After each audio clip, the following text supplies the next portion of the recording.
she wouldn't continue for life. Right. There would always be some time Correct. where, she would have to leave. Sure. So it's not as if there was an inevitability about her. And there would be a post-Hasina era. That has come. I mean, That's come. I mean, it came today, it could have come yesterday, it could have come Right. tomorrow. But life goes on. Bangladesh, India's neighbor to the east, is in a crisis.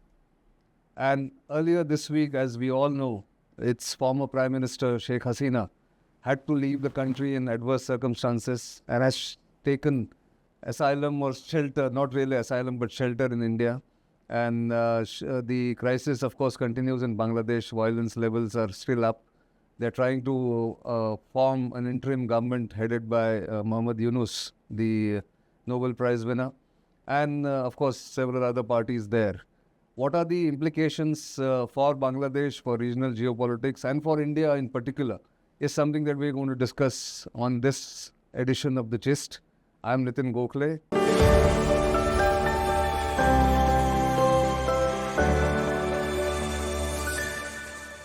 And my guest, this edition's guest is Pankaj Saran, former Deputy NSA, but more importantly, former High Commissioner of India to Bangladesh, and who knows Bangladesh very deeply. Someone who's kept a watch despite having been there about a decade ago. So welcome to this program, Pankaj. Let's look at the immediate. Where are we as far as what is your assessment as far as Bangladesh is concerned? How are the people there looking at it, politicians there looking at it? Yeah, thanks, Nitin. It's a very timely program. Look, Bangladesh may be a small country in terms of area, but it is a very complex country and it has a very complex history. Sure. So I just want to make an opening caveat. Absolutely. That I'm not an expert. I love the country, the people. I have lots of friends there. And I have spent many years of my life working in Bangladesh, trying to promote the relationship. So I'm not sure if one can summarize very quickly. Still take your time. What is happening? So I would basically start from from just the basics. Sure. I think what is clear, because there are many things in this current atmosphere which are being said and written, and it's in some ways a free-for-all for everyone in terms of trying to interpret. What I would only venture to state is it is clear that the Sheikh Hasina era has ended, and we are now at the verge of trying to find what is going to be the new era that comes into this country. It can go in many different directions. So I would again like to take it, in short-term periods. So I think for the moment, what we are going to focus on, I think, is the interim government, the return of Muhammad Yunus, the constitution of that government, which itself will indicate how and who is calling the shots in terms of the composition. And their first task will be to restore law and order and to bring back a semblance of the rule of law and to prevent further slide into anarchy. Now, given Bangladesh's very, very complex history of violence and turbulence and transfer of power, I only hope is that this time it is done with less violence and bloodshed than it was done as we saw in the 70s and 80s and 90s. Clearly, everyone there is looking for a new future, a new political arrangement. The other thing is, of course, there will be a tendency for everyone to fish in troubled waters and to pursue their own agendas. We also, I'm sure the people there in Bangladesh will be vigilant because every constituency will see this crisis in a different way. The students in one way, the established political parties in one way, the civil society in another way. Businessmen in another way. The business in another way. Also the security establishment, whether it's the army, the police, the intelligence agencies. So everyone actually is going to now, Parliament has been dissolved. The BNP leader has been released. Right. The Jamaat is clearly back into the inner decision making. So I think it's still early days, but we just have to allow all these different forces to talk to each other and give them that space to take one step at a time. Yeah, it's too early. Like you said, it's just about a week as we finish this week. It started on Sunday, and then Monday, Sheikh Hasina had to leave the country. You spoke about different forces coming together for the interim government. And it's going to be a challenge for anybody heading it. And if Muhammad Yunus is going to head it, he's going to have disparate elements coming in there. Some of them are experienced enough to have been in the government 15 years ago, maybe. Some are jockeying for positions. So in that sense, how capable would you think, or how much of the army's backing will matter to him? Do you think the army will play a big role there? Absolutely. I mean, there is no question that the army is back in control. Right. And I think given the circumstances, it is not a bad thing at all. Because what you need is to bring back law and order. And army is the last resort for this. The police seems to be in a very bad situation. Right. So the only force left to prevail is the army. So the army's role as such is going to be most critical. There'll be a stabilizing force. There will be a stabilizing role, and I suspect they will play that role. Therefore, Muhammad Yunus as the head will be heavily reliant on the army, and my feeling is that they will give him their maximum cooperation to help the interim government, because that is the mood of the people today. Right. That this should work and this should succeed. So they will give him full cooperation. So I don't think that is a problem. In fact, I think he will look at the army as an asset to help him. Right. His problem will be as time goes by, when different elements and sections of society, including the political class, will make different demands on him. Correct. The jockeying for different positions as well as influence. And pursuit of narrow political interests. Correct. The PNP will definitely view this as an opportunity. So will the Jamaat and sections of civil society. So there will be these different interests that will come into play. That will be, I think, his... And so right now there is no predominant force like the Awami League was at point. The last 15 years, they had a kind of a dominant presence, political as well as in the governance. Now that is gone. No other party yet, BNP or Jamaat, do not have that kind of dominance in the kind of dispensation that might come. So I have been saying this earlier, if you step back a little bit, because sometimes, you don't find ready answers to complex situations. But to my mind, what it appears is that over the last 50 years, it seems, I may be wrong, but it seems that the two families and the two streams have now reached a dead end, politically speaking. That is the Zia family and the Mujib family. Right. So, and they represented these two streams. Correct. Now, we've gone through different permutations, combinations. Sure. But I think we are at that cusp where there is no immediate succession. Both leaders in their different ways are no longer on the political scene. And in one sense, also, they stand discredited before this generation of the 20s and 30s, who today are the bulge in... so they have all had their chances, and none of them have done actually great service or repute or done good for themselves. So that's the first thing. So second thing is, if you again look at the history to learn some lessons, when you talk about the domination, the history shows that whoever has assumed control, legally, illegally, through a coup or through an election, the culture in Bangladesh has been that the winner will take all.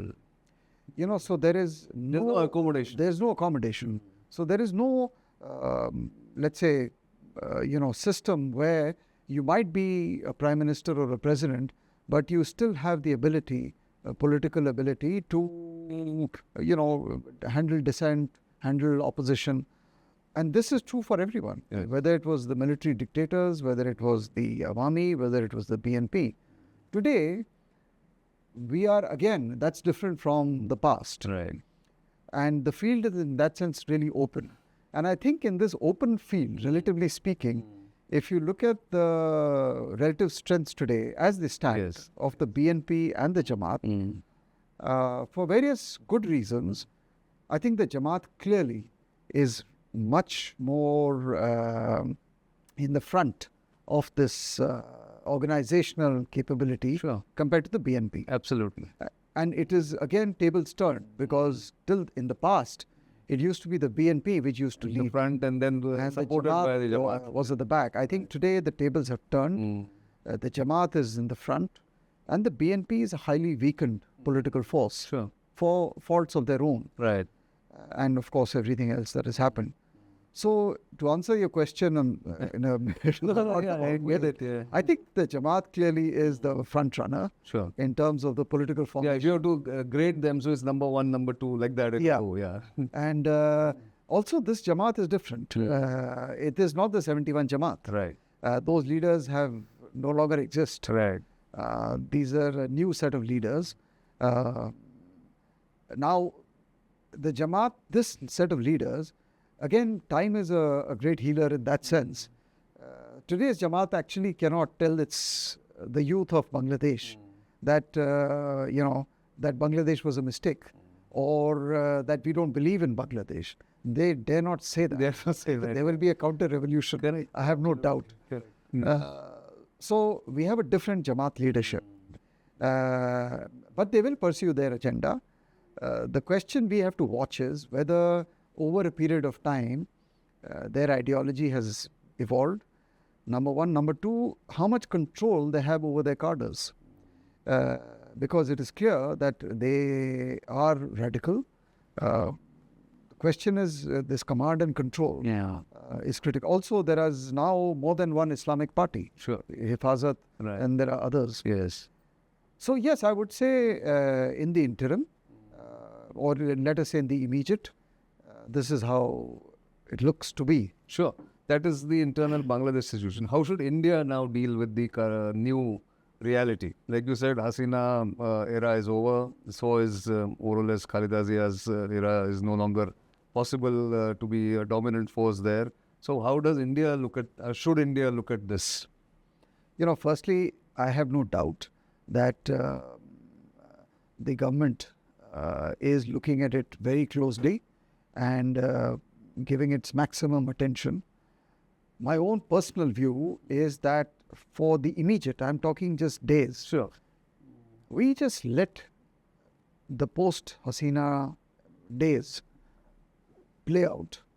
Allow the people there, the different sections of society, to decide how they want to organize their immediate lives, how to restore basic semblance of law and order, and give them that space, which I think they want.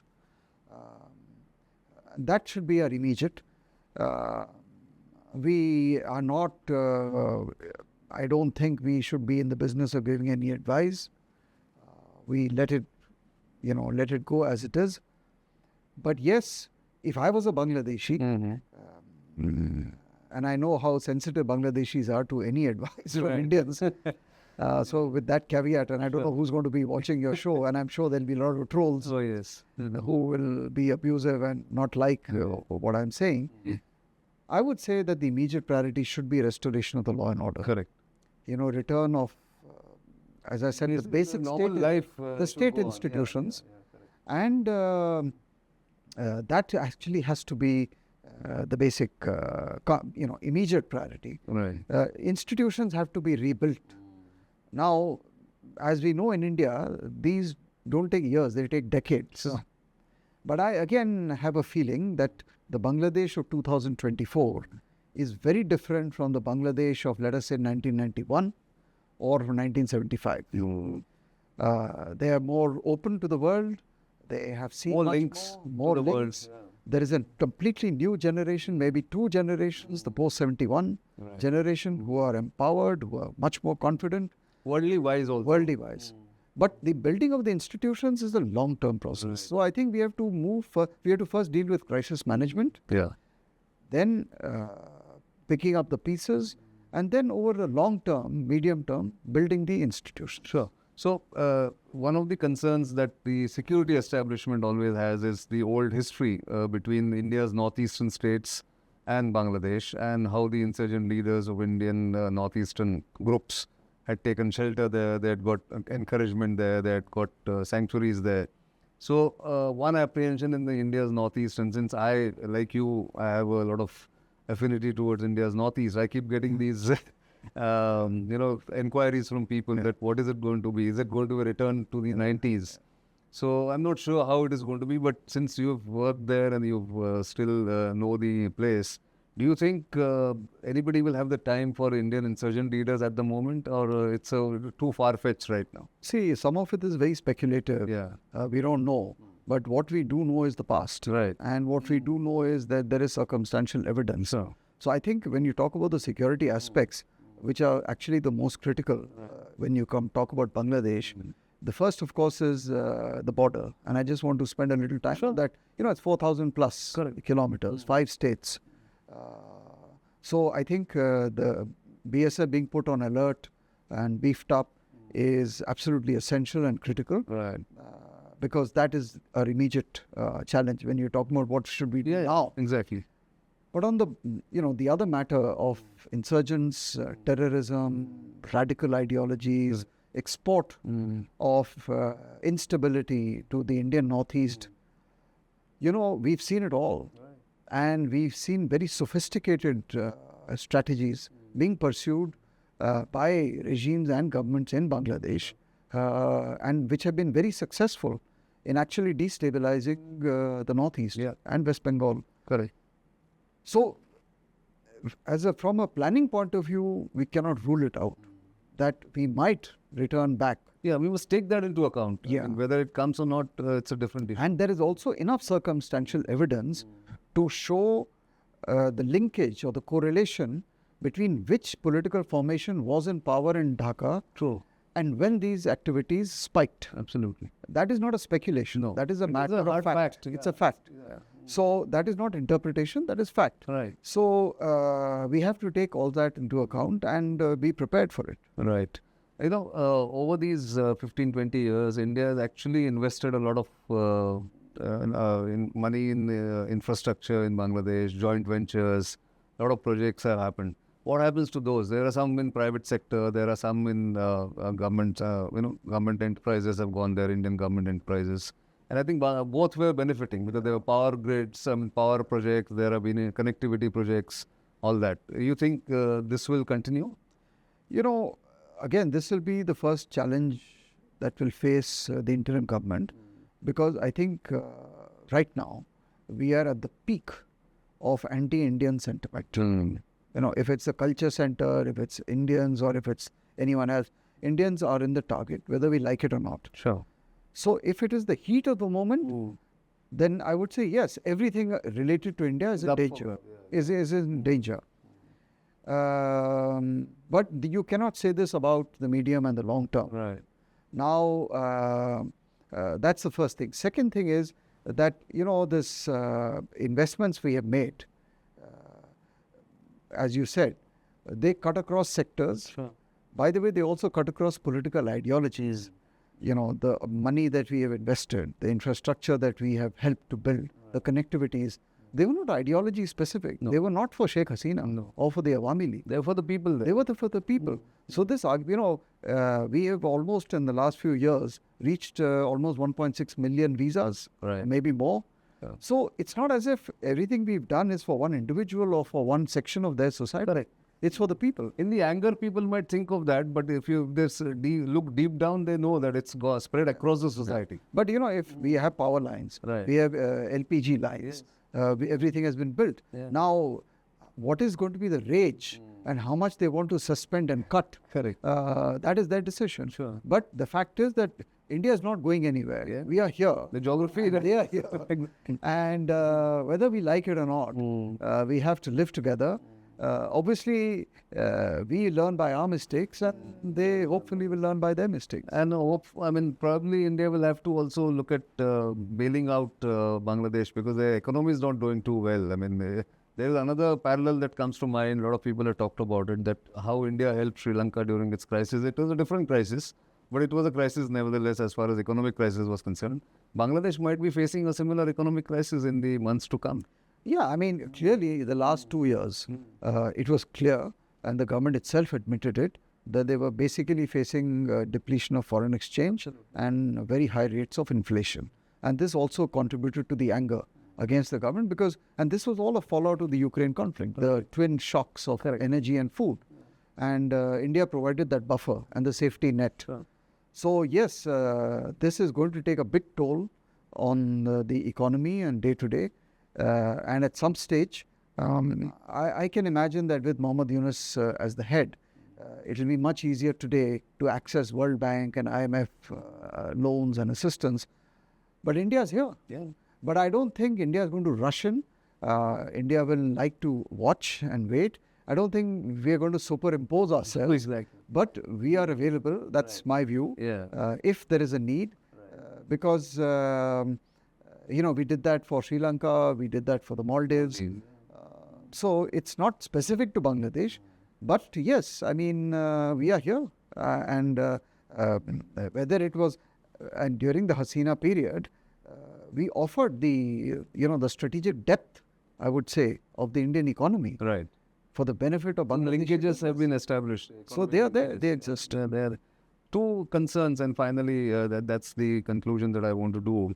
One is, of course, that interference of other extra-regional powers, and I know, you know what I mean, is China, Pakistan, US, in that, and the concerns about the Hindus who are minorities, they are being targeted, and how much will that be affecting the relationship with India? These two factors. Yes. So on the real, look, Bangladesh is a sovereign, independent country. Right. We have to recognize that regional and global powers will engage with Bangladesh, and the Bangladeshis likewise will. So whether it is China or Pakistan or the United States or Russia or Europe, yes, it is a reality, and we accept it. They have as much right as India has to have their own relationships. Right. If they today, for example, feel that their interests are better served by aligning more, let's say, with the United States, that's their choice. Sure. That's a decision that their elites and others may like to take. The fact of the matter is that, the question of democracy is very close to the Western countries. And it is also close to our hearts. Right. The only difference between the West and us is we don't export it. We practice it. We don't impose it. We don't impose it, but we practice it, and we hold it very tight to ourselves. Yes. We don't allow anyone to take it away. Yeah. So yes, if there is a feeling within the movement and everyone else, after all, the protesters were the ones who suggested the name of Mohammad Yunus. Again, it is a fact, it is not interpretation, and it is a well-known fact that he enjoys exceptionally close ties and relations in the West with the Democrats, the previous Democrat administration, and of course this one in the United States. So that's fine. If that can help in the prosperity of Bangladesh and the stability of Bangladesh, that's good. Insofar as the Hindus are concerned, historically, again, every time there's a crisis in Bangladesh, they are the first victims. Easiest targets. And, they are the most vulnerable. They are dispossessed. And, they are the target of the right wing, whether the right wing belong to the Awami League, whether they, of course, belong to Jamaat and the other Islamic parties. What we have to say is that this is unacceptable, that you cannot take out your anger against Sheikh Hasina or India by burning and killing and torturing the Hindus, because at the end of the day, they are first Bangladeshis and then they're Hindus. Exactly. So there is no, you cannot justify your anger against India or Hasina by taking it out on the most defenseless of the bottom of your ladder. Absolutely. And we should actually then raise this issue, and I think we are doing. I think in that first statement also in the Parliament, External Affairs Minister also mentioned that concern. Yeah. As far as that is concerned. So I think that's where I think we'll have to wait and watch. And In any case, the population of the Hindus has diminished over the years. So, but yes, I mean, you would expect that whatever has happened will contribute to a more equal and inclusive Bangladesh, not an exclusive or let us say a radical Bangladesh. True. I think that is the hope. But let's see, it's too early, like you've been saying, and all of us have been watching. It is something that is like a black swan event. Of course, somebody had mentioned that this could happen to anybody in the sense of, fragile countries like Bangladesh. And this was inevitable in a way. So that era has ended. Let's look forward to what happens in the future. Yeah, but on the black swan, see, Hasina is not immortal, right? She wouldn't continue for life. Right. There would always be some time Correct. where, she would have to leave. Sure. So it's not as if there was an inevitability about her. And there would be a post-Hasina era. That has come. I mean, that's come. I mean, it came today, it could have come yesterday, it could have come tomorrow.